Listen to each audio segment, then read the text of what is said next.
बिल्कुल, जहाँ तक आपने ऋषभ पंत का नाम लिया, आपको बता दूं कि सेकंड यंगेस्ट कैप्टन जो है वो बन चुके हैं और 24 साल 248 दिन पर वो जो है कप्तानी उन्हें दे दी गई थी। शुभमन गिल जो है वो जिम्बाब्वे टूर के दौरान कप्तानी करते हुए नजर आएंगे। नए नवेले कप्तान है। हालांकि रिपोर्ट्स ये भी बताती थी कि ऋषभ पंत या तो कैप्टनसी करते हुए नजर आ सकते हैं या फिर वाइस कैप्टन भी हो सकते हैं। अब बड़ा सवाल यह है कि ऋषभ पंत को आखिर ड्रॉप क्यों किया गया और बीसीसीआई इससे हासिल क्या करना चाहती है। देखिए, मेरे हिसाब से अगर मैं कहूँ तो शुभमन गिल को कैप्टनसी शायद इसलिए दी गई है क्योंकि उनका एक पीआर जो है बहुत ही ज़्यादा सक्सेसफुल खेल करता है। यहाँ पे इंस्टाग्राम पे वो फील्ड से ज़्यादा नजर आते हैं। अगर आप 2023 के आईपीएल पे नजर डालें तो उन्होंने काफ़ी अच्छा प्रदर्शन दिया था, लेकिन 2023 के ही वर्ल्ड कप में वो चल नहीं पाए और वहीं 2024 के आईपीएल में भी वो अच्छा नहीं कर पाए और उसके बाद ड्रॉप हो गए। तो किस बात को सोचकर बीसीसीआई ने उन्हें कैप्टन बनाया है, ये अभी बहुत बड़ा सवाल खड़ा हो रहा है। क्योंकि हर कोई लेजेंड की हम बात करें या किसी भी प्लेयर की बात करें, सबको लग रहा था कि ऋषभ पंत जो है वो कैप्टन मटेरियल है और आगे कैप्टनसी करते हुए नजर आएंगे।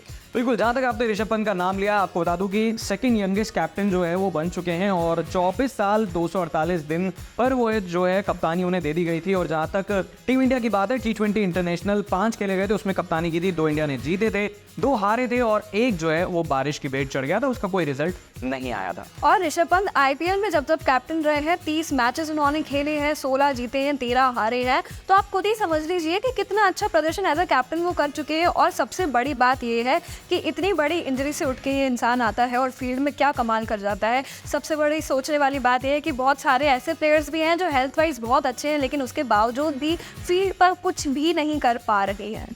तो चलिए रिएक्शन देख लेते हैं। ऋषभ पंत को लेकर जो है वो सौरव गांगुली का कहना है कि वो इंस्टिंक्टिव कैप्टन है, उन्हें थोड़ा सा टाइम लगेगा बेहतर कप्तानी करने के लिए। और इसके बाद जो है वो 2 रिएक्शन हो रहे हैं। एक है युवराज सिंह का, उन्होंने कहा है कि फिलहाल की अगर बात करी जाए उनको ग्रूम करना चाहिए और वो टेस्ट के अच्छे कप्तान बन सकते हैं। वही रोहन उथप्पा की बात करें तो उनका मानना है रोहित शर्मा के बाद जो है ऋषभ पंत एक राइट गाय होगा जिसको इंडिया का कैप्टन बनना चाहिए। लेकिन आगे जो डिबेट बढ़ रही है वो ये सोचकर बढ़ रही है, लोगों के बीच जो है बातें ज़्यादा इस बात को लेकर चल रही है कि अगर शुभमन गिल की कैप्टनसी में टीम इंडिया हार गई तो आप ब्लेम किसको देने वाले हैं। देखिए, सचिन तेंदुलकर की आप अच्छे से गुलामी करिए, शायद आप भी फ्यूचर कैप्टन बन जाए। बीसीसीआई को स्टार्स एंड ब्रांड्स चाहिए सोशल मीडिया की, या फिर ये लगा लीजिए कि आपका सोशल मीडिया जितना अच्छा गेम स्ट्रांग होगा उतना अच्छा आपको बीसीसीआई ट्रीट करेगी। ऐसा भी कह रहे हैं बहुत सारे यूजर्स सोशल मीडिया पे। तो शुभमन गिल की अगर बात करी जाए तो वर्ल्ड कप का उनका रिकॉर्ड देख लेते हैं। 7 मैच वो खेले थे, 270 रन बनाए थे, 38 का एवरेज था, 104 जो है वो बेस्ट था और 104 का स्ट्राइक रेट था, माफ कीजिएगा, और 92 जो है वो बेस्ट था। देखिए, शुभमन गिल जब से फेमस हुए हैं तब से उनका लगातार कंपैरिजन विराट कोहली से होता हुआ नजर आया है। लेकिन अभी की अगर हम बात करें तो ना विराट कोहली फॉर्म में है और शुभमन गिल को तो मौका ही नहीं मिला कि वो दिखा पाए कि वो फॉर्म में खेल रहे हैं या नहीं। एक बार Gill versus Pant in IPL कर लेते हैं। शुभमन गिल ने 12 मैचेस खेले हैं, रन है उनके नाम 426, बेस्ट रहा है 104। वही ऋषभ पंत की अगर हम बात करते हैं तो 13 मैचेस खेले हैं, 446 रन, बेस्ट रहा है 88।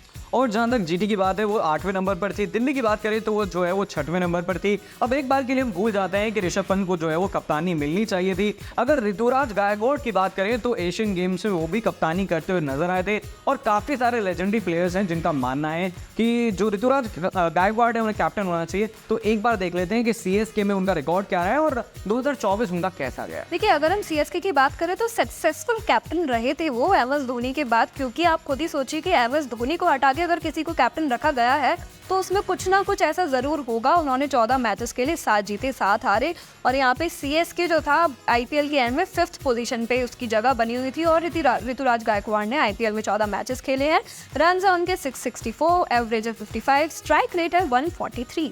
और जहाँ तक 2023 की बात है, आपको बता दूं कि सबसे पहले एशियन गेम्स में इंडियन टीम जो है वो गोल्ड जीतती है, फिर आईपीएल जो है वो चेन्नई जीतती है। टेस्ट कॉलअप जो है वो ऋतुराज गायकवाड़ को आता है, लीडिंग रन गेटर रहते हैं ऑस्ट्रेलिया के खिलाफ। जो T20 सीरीज खेली जाती है 590 रन जो है वो आईपीएल में बनाते हैं। और बाकी अगर रिकॉर्ड्स की बात करी जाए तो हम आपको बता चुके हैं। जहां तक बात है किरण मौर्य की, तो उनका मानना है कि फ्यूचर कैप्टन हो सकते हैं ऋतुराज गायकवाड़, क्योंकि धोनी की तरह वो भी काम है। और देखिए, कैप्टन होने के लिए सबसे ज़्यादा इंपॉर्टेंट जो चीज़ होती है वही होती है गुड टेम्परामेंट, क्योंकि आपकी डिसीजन मेकिंग उसकी वजह से जो है स्ट्रांग हो जाती है। आपको क्या लगता है कि क्या बीसीसीआई ने ये बायस चीज़ करी है शुभमन गिल को कैप्टन बना के? आप कमेंट्स में बता सकते हैं। और अगर आपको लगता है कि ऋषभ पंत ही डिजर्व करते थे कैप्टन बनना तो आप कमेंट्स में ऋषभ पंत लिख दीजिए। ये वीडियो आपको पसंद आई हो तो इसे लाइक एंड शेयर करें, हमारे चैनल को सब्सक्राइब करें।